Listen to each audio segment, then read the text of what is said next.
በፊዚክሱ ዘርፍ በተለይም ብላክ ሆልስ እየተባሉ ከሚጠሩት ጋር በተገናኘ ስሙ በተደጋጋሚ ይነሳል።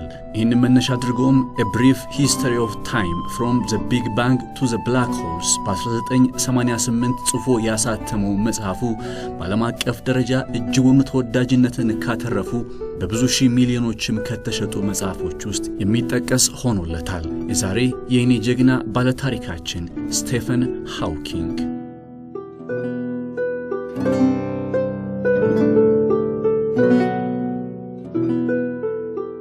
በብዙ ባለማችን ላይ ስለሚፈጠሩ ነገሮችም ፊዚክሳዊ ትንታኔን በመስጠት የሚታወቅ ሲሆን ከምንም በላይ ደግሞ መላው አካሉን ማዘዝ የማይችል መናገር እንኳን ፈጽሞ የተሳነው ሆኖ ሳለ ግን ደግሞ የሚያሰራው አእምሮን በመጠቀም ዓለምን ከቀየሩና የተለያዩ ስራዎችንም ለዓለም ካበረከቱ ሰዎች መካከል አንዱ መሆን የቻለ ነው። ስቴፈን ሃውኪንግ በጃንዋሪ 8 1942 በኦክስፎርድሻየር ውስጥ የተወለደው ስቴፈን ሃውኪንግ በቅርብ ጊዜ ውስጥ ዓለማችን ካየቻቸው ድንቅ የምርምርና የሐሳብ ሰዎች መካከል በቀዳሚነት ከሚጠቀሱት ውስጥ ነው።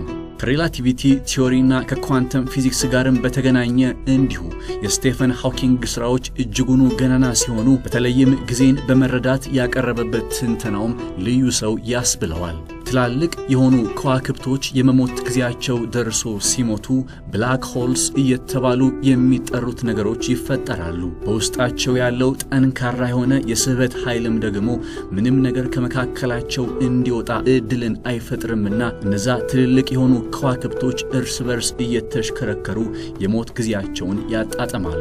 በዛ ጊዜም ብላክ ሆል እየተባለ የሚጠራው ክስተት ከደጅ ይሆናል። እነዚህ ብላክ ሆልስ እየተባሉ የሚጠሩ በፊዚክሳዊ ጽንሰ ሐሳቦች መካከል ላይ እምብርት ናቸው ተብለው የሚወሰዱ ቁም ነገሮችም ምናልባትም ቆም ብለን ካየናቸው አንዳንዶቹ ለምሳሌም ጋላክሲ M87 እየተባለ የሚጠራው ብላክ ሆል ከመሬት በ55 ሚሊዮን የብርሃን ዓመታት የሚርቅ ነው። ይህ M87 የሚባለው ብላክ ሆል ስም ደግሞ አጠቃላይ ፀሐይን በ6.5 ቢሊዮን እጥፍ የሚበልጥ እንደሆነም ለማወቅ ተችሏል።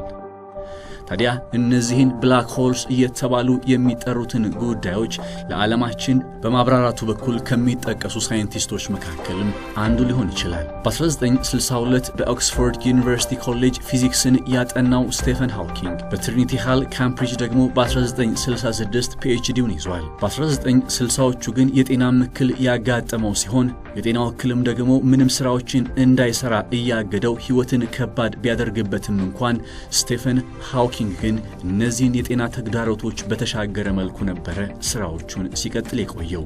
በጀነራል ሪላቲቪቲ በተለይም በብላክ ሆልስ ጽንሰ ሐሳብ ላይ ጊዜውን ያጠፋ የነበረው ስቴፈን ሃውኪንግ በ1971ም ደግሞ ቢግ ባንግ እየተባለ የሚጠራውን አሊያም ታላቁን ፍንዳታን እንዴት ሊፈጠር እንደቻለ ትንተናውን አስቀመጠ። በፊዚክሱ ዘርፍ ላይ ያበረከታቸው ታላላቅ አስተዋጽኦችም ክብርን አሰጥተውታል።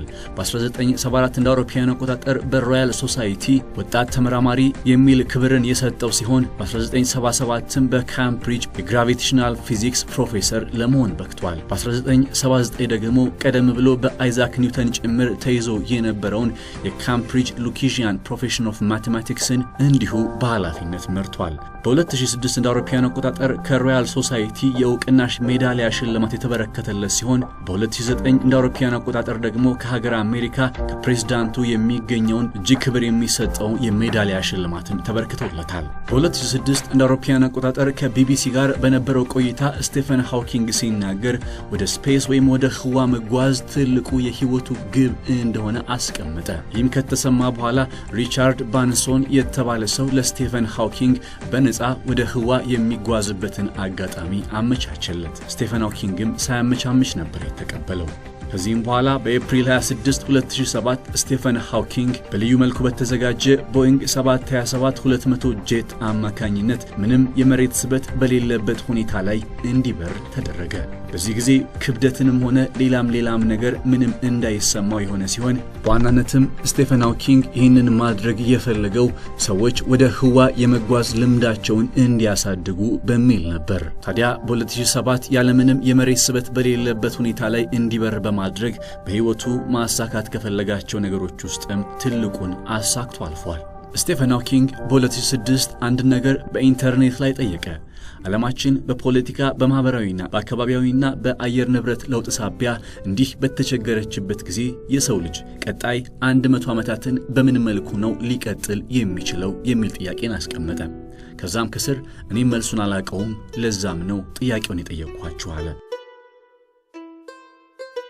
ስቴፈን ሃውኪንግ በተደጋጋሚ በመሬት ላይ እየተካሄዱ ስላሉ ነገሮች እጅጉን የሚጨነቅና የሰው ልጅም ደግሞ ጥንቃቄ ካላደረገ ምድር ልትጠፋ እንደምትችል ማሳሰቢያን በመስጠት የሚታወቅ ተመራማሪ ነው። መሬት የኒውክሊየር ጦርነቶች አደጋ እንደተጋረጠባት አሊያም ደግሞ በላብራቶሪ በጄኔቲካዊ መንገድ የሚዘጋጁ የቫይረሶች ወረርሽኝ አደጋም እንዳለባት ያለ ሙቀት መጨመርና ሌሎችም ተመሳሳይ የሰው ልጅ የሚፈጥራቸው ችግሮች ራሱ የሰው ልጅን መልሰው የሚያጠፉ እንደሆኑም በተደጋጋሚ ይናገራል። እርግጠኛ ሆኖ ስቴፈን ሃውኪንግም ሲናገር ምናልባት በሚቀጥሉት 1000 ዓመታት ውስጥ የሰው ልጅ በአካባቢያዊ አየር ንብረት ለውጥ ሳቢያ አሊያም በኒውክሊየር ጦርነቶችና በመሰል ራሱ በሚፈጥራቸው ችግሮች ምድር ልትጠፋ ትችላለች እያለም በተደጋጋሚ ማሳሰቢያውን ይሰጣል። የምድራችን ትልቁ አደጋም ደግሞ ከዚህ በተጨማሪ የአስትሮይዶች ግጭት ሊሆን እንደሚችልም በተደጋጋሚ የሚናገረው ስቴፈን ሃውኪንግ መሰል አይነት አደገኛ ክስተቶች